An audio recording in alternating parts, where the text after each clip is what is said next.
Hello guys, welcome to my channel, and today we are going to make a container, brush, white color, blue color, ultramarine blue color actually, red color, some water. So let's get started. For this we'll need 2 parts of ultramarine blue color like this, half part of red color like this, and mix all the colors.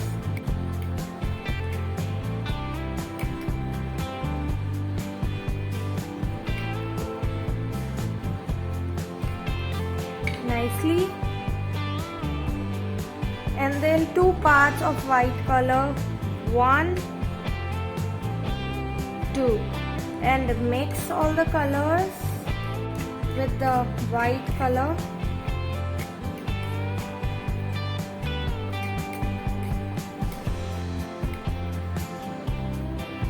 And here is our periwinkle color ready. Let me show it to you by applying it on the paper. So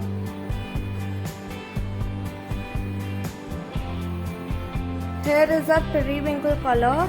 So if you like watching the color mixing videos, please like, share and subscribe to my channel, and wait till the end screen comes where you can watch the color mixing series I have made on my channel. And thank you for watching. Have a nice day.